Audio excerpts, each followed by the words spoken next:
Bismillahirrahmanirrahim. Alhamdulillahilladzi akmala lana dinana wa atamma alaina ni'matah wa radiya lana al-islam dina wa amarna an nastahdiyahu siratahu al-mustaqim siratal ladzina an'amta alaihim an-nabiyyin was-siddiqin wash-shuhada was-salihin ghairil maghdubi alaihim al-yahud waladdallin an-nasara wa asyhadu an la ilaha illallah wahdahu la syarika lah wa asyhadu anna muhammadan abduhu wa rasuluhu la nabiyya ba'dah sallallahu alaihi wa ala alihi wa ashabihi wa man ihtada bihadihi wa tamassaka bisunnatihi ila yaumiddin, amma ba'd. Jamaah sekalian, ikhwatal iman rahimani wa rahimakumullah. Alhamdulillah kita dipertemukan kembali oleh Allah tabaraka wa taala di tempat yang sangat istimewa ini.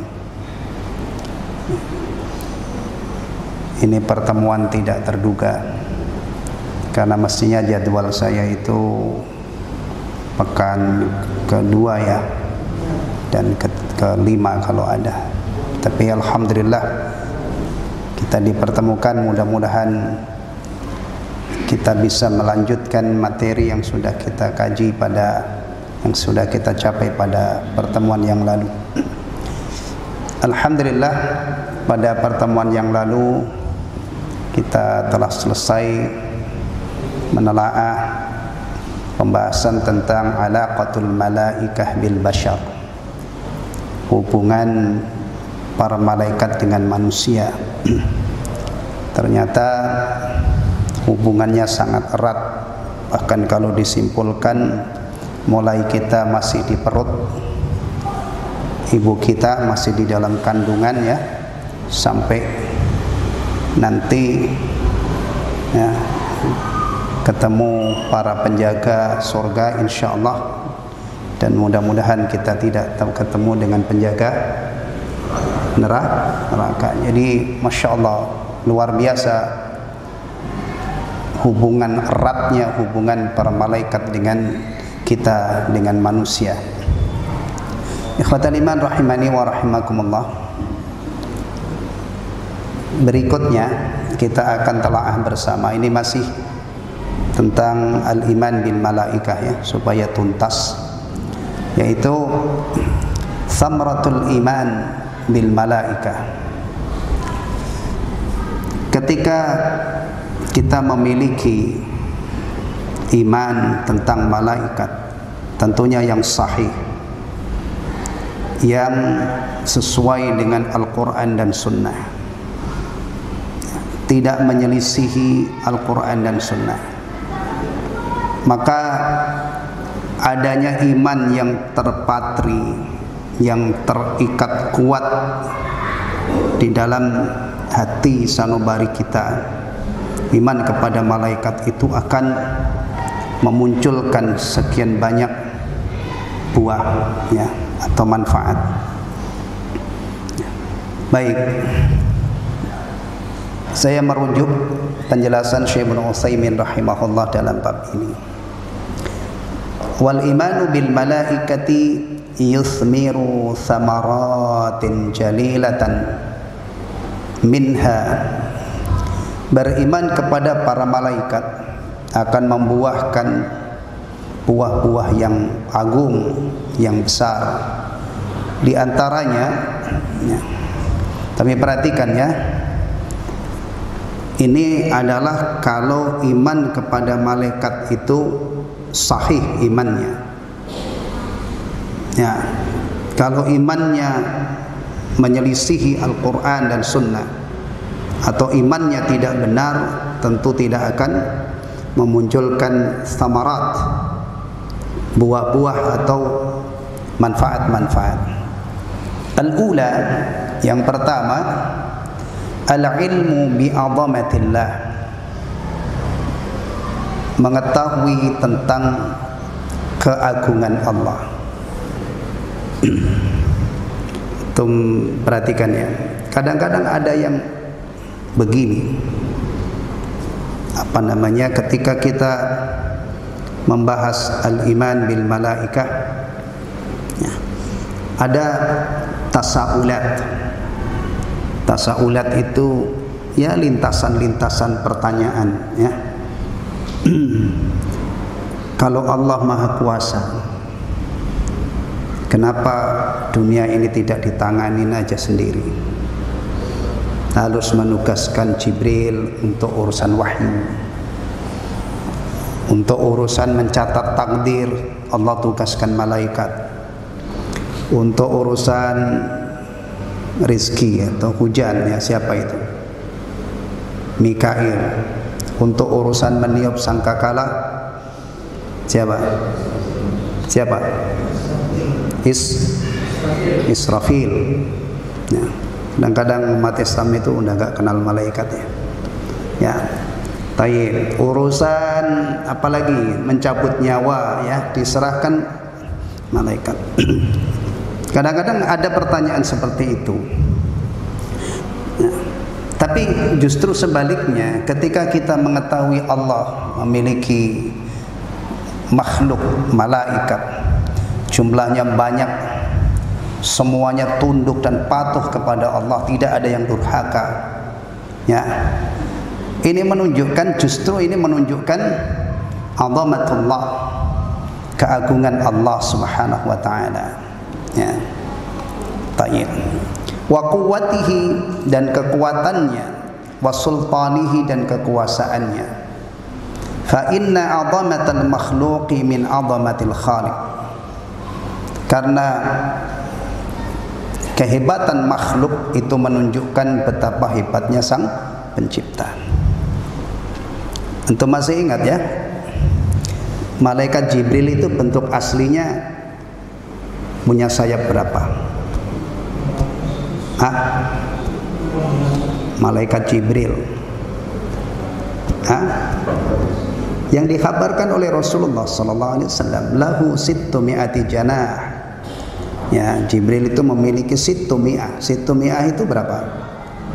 600, ya. Sittumi'ati janah, 600 sayap. Allahu Akbar.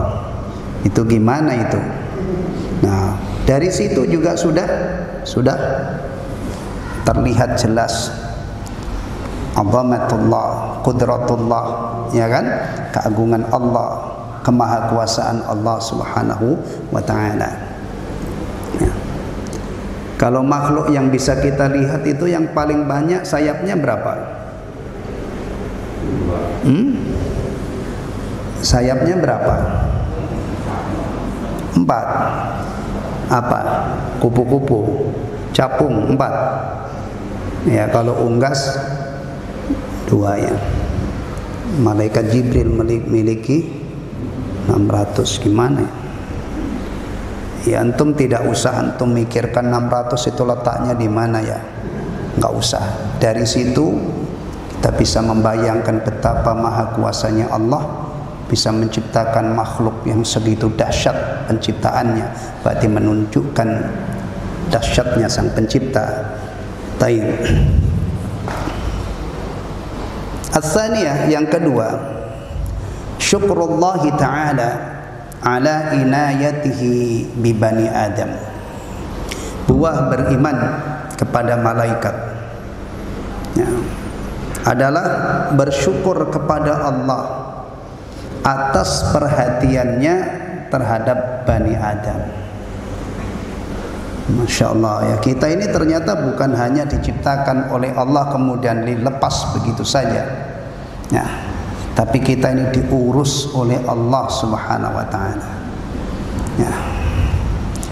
Sampai-sampai Allah tugaskan sekian banyak tugas, ya, untuk kemaslahatan manusia, ya. Haitsu wakkala min haula'il malaika, di mana Allah menugaskan para malaikat man yaqumu bihifdzihim, yang menunaikan tugas menjaga kita, menjaga Bani Adam, menjaga mereka. Wa kitabati a'malihim, dan menulis amal-amalnya. Bahkan menulis amal ini bukan hanya amal ya, ucapan-ucapan. Ma yalfidhu min qawlin illa ladaihi raqibun atid. Ya. Orang Islam itu punya keyakinan bahwa ucapannya itu dicatat oleh malaikat. Bayangkan, ini kan mestinya pengaruhnya itu luar biasa. Nah, jadi kalau ada orang Islam tukang bohong ya, misalnya ya, itu gimana itu?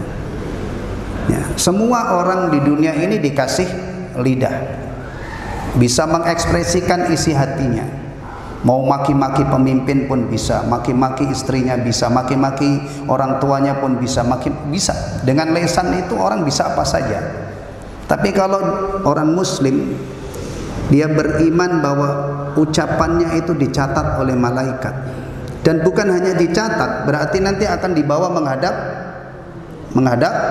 Allah pada yaumul hisab.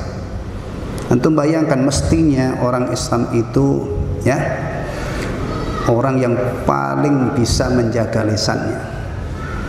Jadi dia punya gembok berlapis-lapis untuk mengunci lisannya dari perkataan-perkataan yang dia yakini akan membahayakan akhiratnya.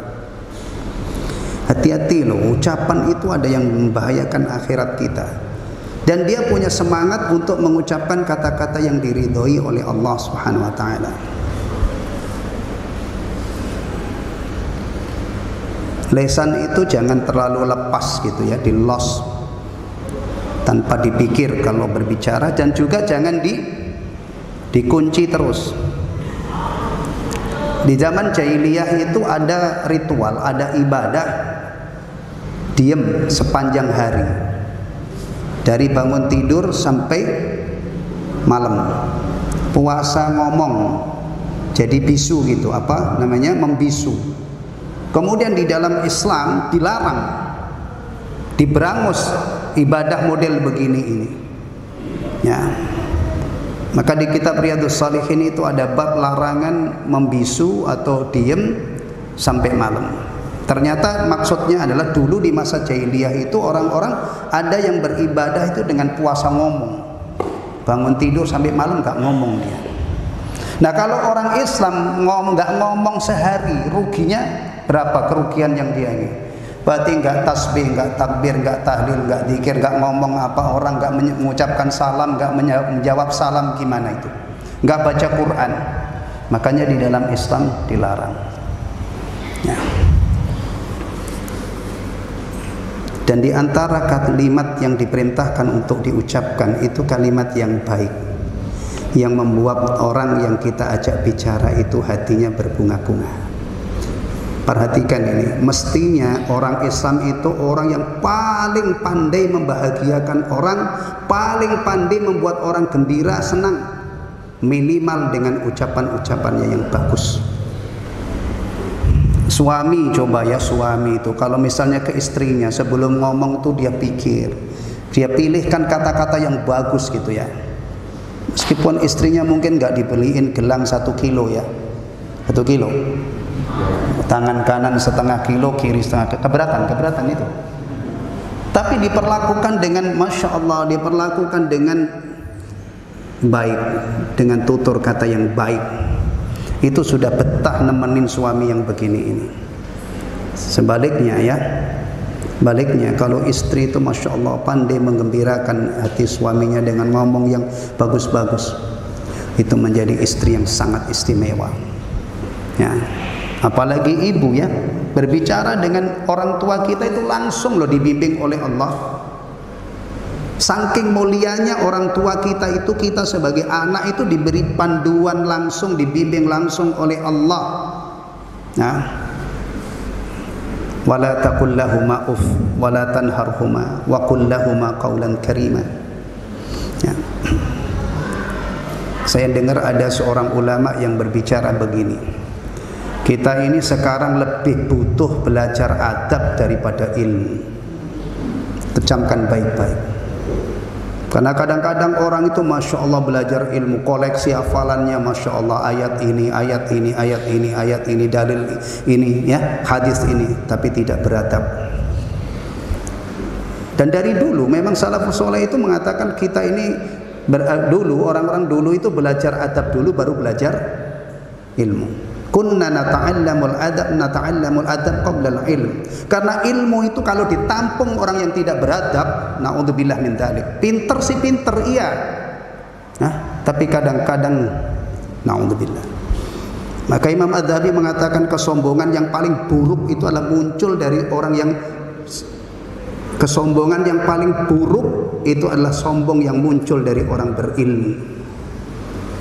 Kalau ada orang kaya sombong, norak istilahnya, mungkin kita maklum orang nggak punya ilmu. Tapi kalau orang punya ilmu syar'i maksudnya, dia tahu innallaha la yuhibbul mustakbirin. Dia tahu bahwa Rasulullah bersabda la yadkhulul jannata man kana fi qalbihi mithqala habatin min kibr. Dia hafal dalilnya, tapi sombong misalnya. Ya. Taib.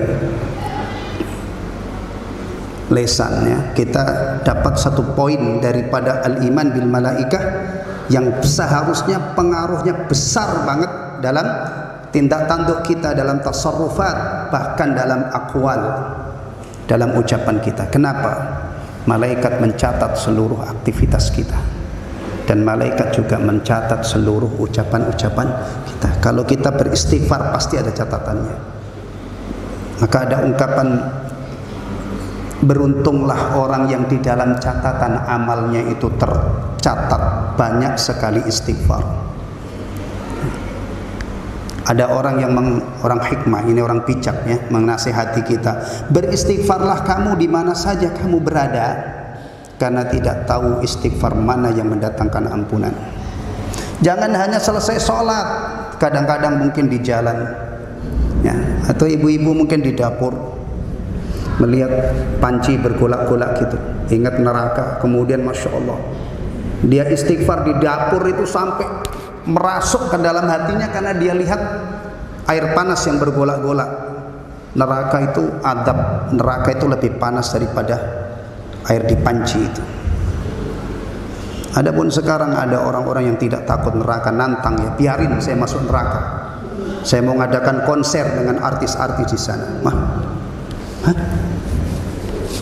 Ada orang yang begitu ya, nantang gitu ya. Iya. Antum ngadepin orang begini ini gimana? Nah, seandainya antum berkesempatan ngadepin orang begini, tidak usah api neraka. Misalnya ini artis nanti malam atau jam pada isya dia punya agenda manggung. Kemudian menjelang maghrib ini kesiram air panas dari sekujur badannya. Air dunia ini cuma air panas yang direbus di kompor itu. Kira-kira masih bisa manggung nggak? Hah?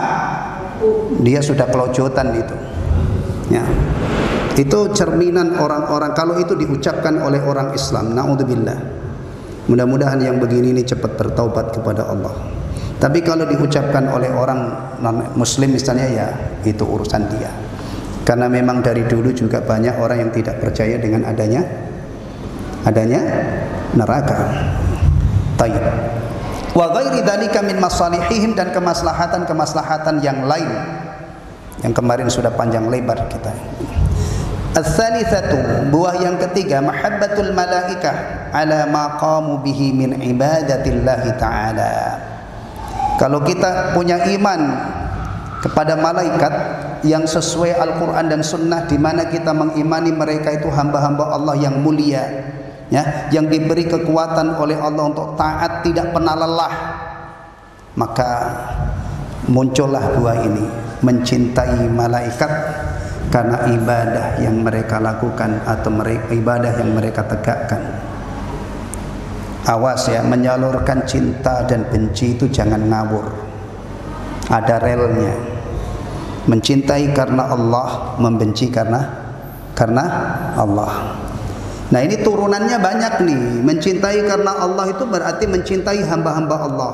Mencintai Rasulullah Muhammad SAW itu berarti turunan dari mencintai Allah. Mencintai Rasulullah karena Allah. Mencintai para malaikat, meskipun kita tidak pernah melihat tapi yakin ada, dan mereka itu taat-taat semuanya kepada Allah alaihi wassalatu wassalam, maka hak mereka adalah kita cintai karena Allah. Tapi kalau mencintai iblis karena Allah, nyambung apa enggak? Hah? Nyambung enggak? Hah? Iblis itu aduwullah, musuh Allah, kemudian antum mencintai iblis karena Allah, itu nyambung apa enggak? Ya enggak nyambung lah. Mencintai ahli maksiat karena Allah, antum melihat orang maksiat kemudian antum cintai karena Allah, itu nyambung apa enggak? Ya enggak nyambung. Tapi kalau melihat orang taat, siapapun orangnya, antum lihat ada orang sholat, antum lihat ada orang tilawah, antum ada orang zikir yang syar'i, antum lihat ada orang sedekah, antum lihat ada orang melakukan kebaikan, kemudian antum cintai karena Allah, klop. Iya. Baik. Ini 3 ya samarat yang disebutkan oleh beliau. Kemudian terakhir beliau menyoroti tentang masalah orang-orang yang tidak percaya dengan adanya malaikat. Ikhwatul iman, perhatikan masalah-masalah seperti ini ya. Sebagai pembanding sebelum masuk ke sini, kita yang hadir semua ini adalah orang-orang yang meyakini la ilaha illallah. Baik, alhamdulillah kita dapat nikmat ini. Kita juga meyakini Muhammadur Rasulullah, sehingga kita rangkai dalam bentuk syahadah, asyhadu an la ilaha illallah wa asyhadu anna Muhammadan abduhu wa rasuluh. Di luar sana ada orang yang tidak meyakini la ilaha illallah, juga tidak meyakini Muhammadur Rasulullah. Ini kan berarti terjadi khilaf. Ada yang meyakini, ada yang tidak meyakini. Ada yang yakin banget, ada yang ragu-ragu. Begini ini gimana? Hah? Antum satukan antara orang yang yang beriman dengan yang tidak beriman. Antum satukan? Antum anggap sama? Perhatikan di sini. Ini usulul iman. Oh, ada orang-orang yang beriman kepada Al-Quranul Karim. Dia mengagungkan Al-Quran, bertakarrub kepada Allah dengan membacanya, menghafalnya, mempelajarinya, mengamalkannya. Bahkan kadang-kadang dia punya tanah, dia wakafkan untuk bangun pesantren tahfidzul Quran atau punya rumah. Ini dari pihak-pihak orang yang beriman. Sementara di sana miliaran orang tidak percaya kalau Al-Quran itu kalamullah. Antum samakan antara orang yang beriman Al-Quran kalamullah, orang yang beriman kepada Al-Quran dengan yang tidak. Apakah ini sama antara yang meyakini bahwa kunut subuh itu sunnah dan kunut subuh tidak sunnah? Sama. Ini masalah memang dari sananya para a'immah mujtahidin sudah khilaf. Tapi kalau masalah iman, perhatikan baik-baik. Jangan kita punya standar ganda dalam iman. Apa maksud saya standar ganda? Saya beriman ini ya benar, yang tidak beriman ya nggak apa-apa, sama dengan saya. Astaghfirullah, na'udzubillah. Nah. Maka di sini beliau katakan waqad ankara qaumun minaz zaigina kaunal malaikati ajsaman. Nih, kita beriman kepada malaikat-malaikat Allah, yakin mereka itu ada, makhluk gaib. Ya kan? Nah, sementara ada orang yang tidak percaya adanya malaikat. Ya. Menurut mereka malaikat itu tidak ada eksistensinya, tidak ada wujudnya. Begini, ini bukan masalah sepele. Kalau ada dua muslim, yang satu mengimani malaikat itu ada, yang satu tidak mengimani adanya malaikat, ini bukan seperti kasus tadi. Yang satu meyakini kunut subuh itu sunnah, yang satu meyakini kunut subuh tidak sunnah. Ini mah biasa banget perbedaan begini. Ini masih membuat orang bisa bersaudara, masih seharusnya itu tidak memisahkan jamaah, masih saling bisa bermakmum satu dengan yang lain. Jadi kalau antum ada orang mengatakan kamu kalau beda masalah fikih jangan jamaah dengan dia, tidak ada ulama yang mengajarkan begitu. Ya. Bahkan dari pihak yang meyakini kunut subuh itu tidak sunnah saja masih menganjurkan kalau memang masjid yang ada itu adalah imamnya kunut, ikuti. Maka ada pembahasan kalau orang itu biasanya nggak kunut tapi bermakmum dengan imam yang kunut, bagaimana sikapnya? Tidak ada, tidak diprovokasi, minggat kamu cari masjid yang lain, tidak ada itu. Ya. Itu biasanya bisik-bisik dari mana? Itu bukan ajaran para ulama itu. Ya. Kita kalau berjamaah, konsekuensi berjamaah itu kadang-kadang pilihan fikih kita itu jadi korban. Ya. Iya, kita kadang-kadang berjamaah. Kalau berjamaah di sini misalnya, alhamdulillah banyak cocoknya dengan saya. Mungkin kalau saya berjamaah di masjid yang lain, ya banyak di dalam masalah furu, ya kan? Tapi tidak menghalangi untuk saling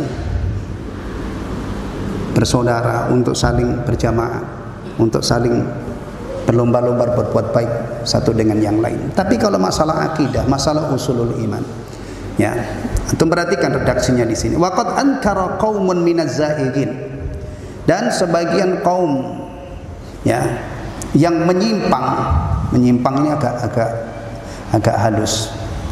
Kalau bahasa telaknya, bahasa lugasnya itu apa? Sesat, ya. Dan ada kaum yang sesat mengingkari kaunal malaikati ajsaman, adanya malaikat yang memiliki jisim. Artinya mereka mengingkari kalau malaikat itu ada. Jadi tidak percaya dengan adanya malaikat, itu intinya. Wa qalu innahum ibaratan an wal khair al kaminati fil makhluqat. Dan mereka berkeyakinan bahwa malaikat itu adalah kekuatan baik yang tersimpan pada makhluk. Kekuatan begini ini jangan dianggap benar, apalagi dipuji-puji keren. Wah, itu pemahamannya keren. Keren apa? Orang mengingkari malaikat kok keren? Ya, ini adalah penyimpangan. Nah, kalau dikalkulasi, antum perhatikan, orang tidak mengimani adanya malaikat, itu kalau dikalkulasi keingkarannya terhadap malaikat ini, wahada takdzibun li kitabillahi ta'ala. Ini adalah pendustaan terhadap kitab Allah. Mendustakan kitab Allah itu masalah yang sangat serius bagi orang Islam. Was sunnati rasulihi sallallahu alaihi wasallam, dan juga berarti mendustakan sunnah Nabi sallallahu alaihi wasallam. Karena akhbar tentang malaikat, tentang adanya malaikat itu tertuang dalam Al-Quran. Kabar tentang adanya malaikat itu juga tertuang dalam hadis Nabi SAW. Nah, wa ijma'il muslimin, dan kesepakatan kaum muslimin. Jadi kalau ada orang mengingkari wujudnya malaikat, itu berarti pertama dia mendustakan Al-Quran, mendustakan sunnah, dan menyelisihi ijma'. Nah, itu pendapat aneh. Tapi kadang-kadang begini ini justru yang populer di suatu tempat. Karena yang akidah yang benar tentang malaikat belum sampai. Sekalinya ada bicara tentang malaikat justru dari kaum yang mengingkari malaikat. Ini bukan masalah sepele, ya. Dan akhir-akhir ini Masya Allah, ya, hati-hati. Akhir-akhir ini syubhat-syubhat dalam masalah seperti itu banyak banget. Usulul iman, usulul Islam, ya, itu sudah banyak diobrak-abrik. Ya. Saya ambilkan contoh. Kalau orang menyatakan semua agama itu sama, itu juga takdzib li kitabillah. Karena apa? Allah berfirman, innad dina indallahil Islam. Itu yang dijelaskan oleh Allah. Masih kurang mantap, wa may yabtaghi ghairal islami dinan fala yuqbala minhu wa huwa fil akhirati minal khasirin. Masih kurang mantap, kita hadirkan lagi satu hadis Nabi sallallahu alaihi wasallam.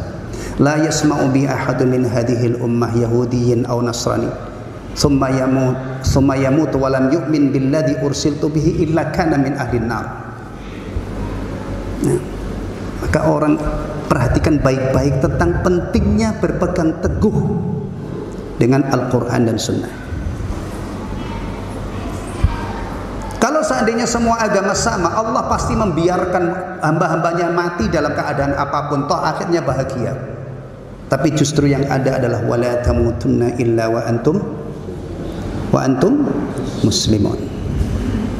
Nah, ini kadang-kadang orang Islam itu ada kekacauan seperti ini, itu pada diam. Bahkan banyak yang ikut-ikutan, ya. Ada lagi yang mengatakan orang itu yang penting akhlaknya baik, masuk surga. Masya Allah.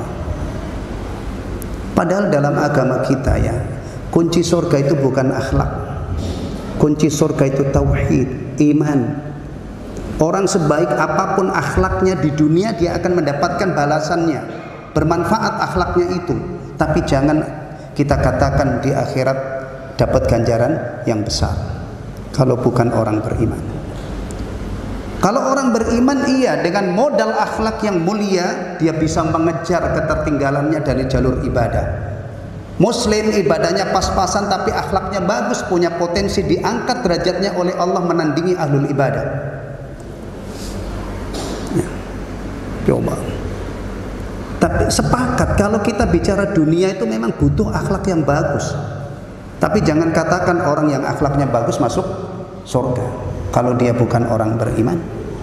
Ya. Abu Thalib itu akhlaknya bagus apa enggak? Abu Thalib bagusnya kepada siapa? Kepada Rasulullah. Antum pernah ngasih apa Rasulullah, saya tanya? Nah, Abu Thalib mengisi kehidupan Rasulullah puluhan tahun. Dari semenjak ditinggal Rasulullah, ditinggal kakeknya usia 8 tahun ya, sampai Rasulullah menjadi nabi. Abu Thalib itu memihak kepada Rasulullah, membela Rasulullah sallallahu alaihi wasallam. Ya. Antum bayangkan memelihara atau ya orang dalam rentang waktu sebanyak itu, berarti sepanjang itu, berarti kebaikannya itu berapa? Rasulullah sallallahu alaihi wasallam yang dibaiki menjelaskan bahwa penghuni neraka yang paling ringan adabnya itu adalah Abu Thalib.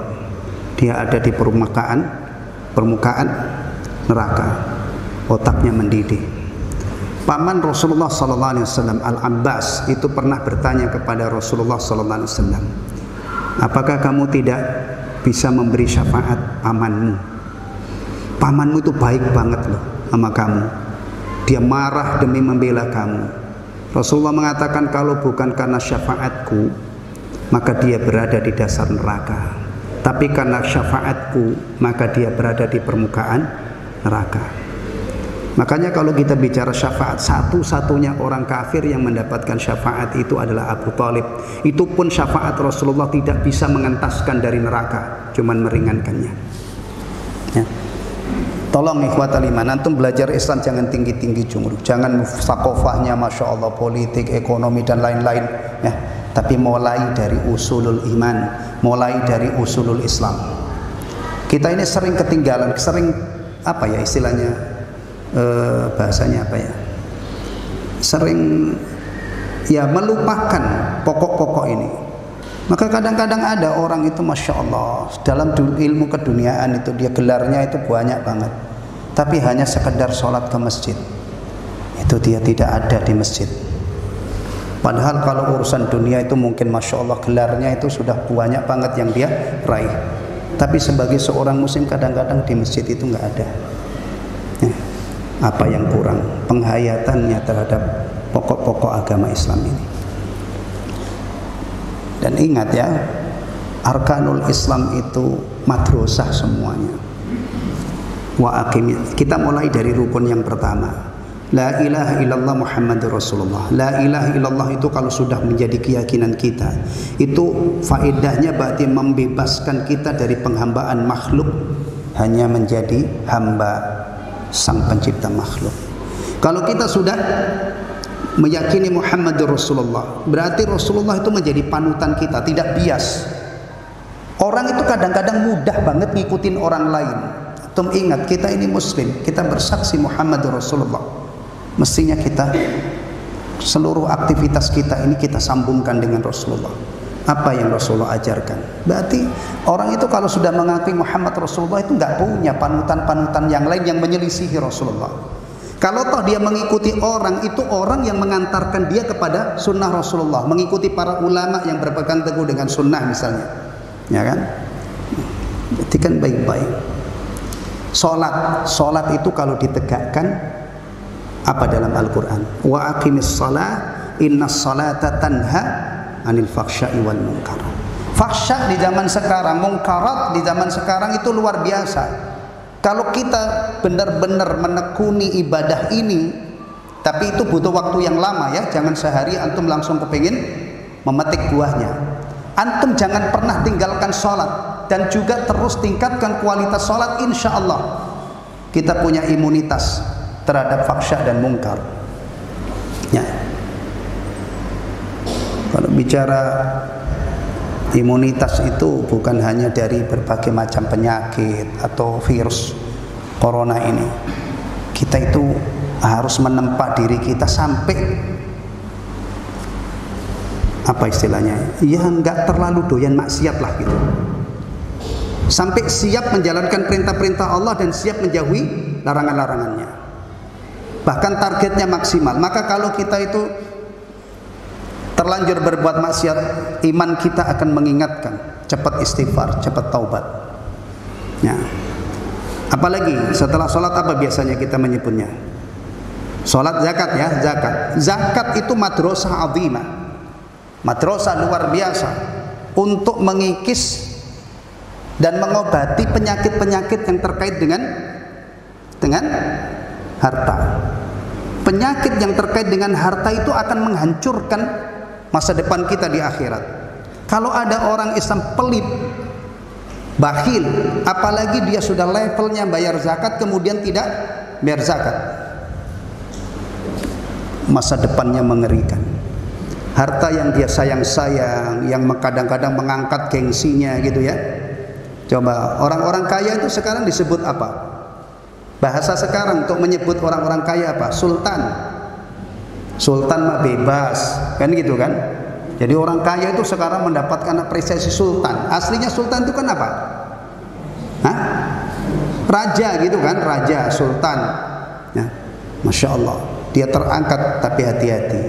Allah mengkabarkan harta yang dibakhili, yang dipeliti itu nanti akan dibuat untuk menyiksa. Ramadan nggak usah banyak diuraikan, satu kata saja. Madrasah Ramadan adalah untuk menempa orang agar bertakwa. Haji, Masya Allah, haji itu kalau diuraikan gitu ya, ini ibadah azimah, melatih orang untuk rela berkorban harta, tenaga untuk mencari ridha Allah. Haji itu kan mengeluarkan biaya besar, dan haji itu harus melakukan manasik haji. Gak mungkin lah orang pergi manasik haji, pergi haji kemudian sampai di Mekah di musim haji dia tinggal di hotel, gak ngapa-ngapain, gak ada wukuf, dia gak mutawaf, gak gimana, gak mungkin kan? Berarti haji itu subhanallah melatih orang untuk mencari ridho Allah, rela berkorban harta, bahkan kadang-kadang nyawa ya. Berapa banyak orang yang pergi haji nggak pulang, qadarullah wafat di sana. Maka rukun Islam ini kalau dijaga pengaruhnya dahsyat. Tapi sebaliknya kalau diabaikan, muslim nggak pernah sholat, nggak pernah zakat, nggak pernah puasa, padahal dia wajib ya, sudah wajib zakat, nggak puasa, mampu haji, tidak ada niat haji, gimana dampaknya itu gimana? Na'udzubillah min dzalik. Jadi mendustakan keberadaan malaikat ini kalau dikalkulasi nggak main-main ya. Berarti pertama tadi mendustakan apa? Takdzibun bil Quran, mendustakan Al-Quran. Yang kedua takdzibun bis sunnah, mendustakan sunnah, dan mendustakan ijma. Karena ulama ahlus sunnah, ulama ul muslimin sepakat tentang adanya malaikat ya. Mana di antara ayat yang menunjukkan adanya malaikat? Nih, surah Fatir ayat 1. Alhamdulillahi fatiris samawati wal ard, ja'ilil malaikati rusula uli ajnihatin mathna wa thulatha wa ruba'. Segala puji bagi Allah pencipta langit dan bumi yang menjadikan malaikat sebagai utusan-utusannya, yang memiliki sayap 2, 2, 3 dan 4. Jadi secara umum malaikat itu makhluk pertama ternyata masna wa sulasa wa ruba itu bukan ayat nikah saja ya. Hah? Asabirin? Oh ya Pak ya. Biasanya kalau laki-laki kalau sudah dengar ayat masna wa sulasa wa ruba itu ngantuknya hilang. Masya Allah, binar-binar gitu. Wah saya keren, laki-laki punya kesempatan nikah 2, 3 atau Empatnya, Masya Allah. Ternyata Allah mengkabarkan malaikat yang diciptakan oleh Allah, yang dijadikan utusan-utusan Allah itu memiliki sayap. Berarti ada malaikat itu. Ya. Bahkan di dalam Al-Quran juga ada kisah malaikat yang menjelma, ya, mendatangi orang-orang istimewa, menjelma dalam sosok apa? Sosok apa? Nah, manusia, ya, bertamu, datang kepada Maryam, yang memberitahu bahwa Maryam akan dikaruniai anak oleh Allah itu malaikat. Ada lagi yang mendatangi Nabi Ibrahim alaihissalam, ya, dan ini ada keteladanan yang bagus ini, ya, bertamu kepada Nabi Ibrahim alaihissalam, kemudian buru-buru disuguhi, dipanggangin apa? Sapi, ya. Masya Allah, disuguhkan, malaikatnya nggak mau nyentuh. Nabi Ibrahim takut. Ternyata ini malaikat yang datang. Kalau antum Masya Allah bertamu kepada orang yang karim gitu, ya, orangnya dermawan banget, baru beberapa jam duduk udah disuguhin sapi panggang gitu. Wallahu Akbar. Makanya keteladanan Ibrahim itu banyak banget, ya Allah, saya kalau mikir-mikir keadaan kita ini, ya, kita itu membaca Fatihah itu berulang-ulang, ya kan, berulang-ulang. Ihdinas siratal mustaqim, siratal ladzina an'amta alaihim. Antum kalau baca Fatihah sampai ke situ kan? Atau hanya iyyaka na'budu wa iyyaka nasta'in, kemudian selesai? Itu mah baru separuh, belum tuntas kan? Pasti kalau baca Fatihah itu sampai ihdinas siratal mustaqim, siratal ladzina an'amta alaihim, ghairil maghdubi alaihim. Nah, tadi saya muqaddimah itu iktibas dari itu. Ya. An'amta alaihim, siapa itu? Ya Allah, tunjukilah kami ke jalan yang lurus, yaitu jalannya orang-orang yang telah Engkau beri nikmat. Ditafsirkan oleh Allah dalam ayat yang lain. Orang-orang yang diberi nikmat itu an-nabiyyin. Ya. Ya Allah, setiap hari itu kita merengek-rengek kepada Allah, mohon kepada Allah agar kita istiqamahkan, ditetapkan di atas Islam sejalan dengan para nabi, para siddiqin, syuhada dan salihin. Ya. Tapi apa yang terjadi? Kadang-kadang yang membaca Fatihah itu secara lafzi, secara lesan dia membaca Fatihah, tapi realnya, ya, sudah melenceng dari relnya. Nah, kalau nabiyyin itu berarti salah satu di antaranya siapa? Siapa? Ibrahim alaihissalam. Banyak keteladanan Ibrahim karena dikisahkan oleh Allah dalam Al-Quran. Hal ataka hadithu dhaifi Ibrahim al-mukramin idh dakhalu alaihi faqalu salama qala salamun qaumun munkarun faragha ila ahlihi faja'a bi'ijlin hanid faja'a bi'ijlin samin. Tuh, ini keteladanan kalau kita jadi tuan rumah, ada tamu, cobalah berderma, menjadi dermawan, ikuti Nabi Ibrahim. Ya. Apalagi tamu dari kampung, kerabat karib, Masya Allah, jauh-jauh ke sini, dan yang dikunjungi itu misalnya keponakannya yang duitnya banyak, rumahnya bagus, ya, muliakan tante kita, ya. Jangan sampai misalnya dari jauh datang ke Bekasi, ya Allah, diperlakukan biasa-biasa aja. Nah, enggak. Kalau orang Islam itu kalau ada tamu, ini kesempatan untuk ibadah kepada Allah dengan memuliakan tamu. Taib. Itu malaikat kan? Malaikat yang bertamu kepada Lut alaihissalam dalam rupa laki-laki yang ganteng-ganteng. Wah, akhirnya istrinya itu ngasih tahu, no, di rumah ada tamu ganteng-ganteng loh.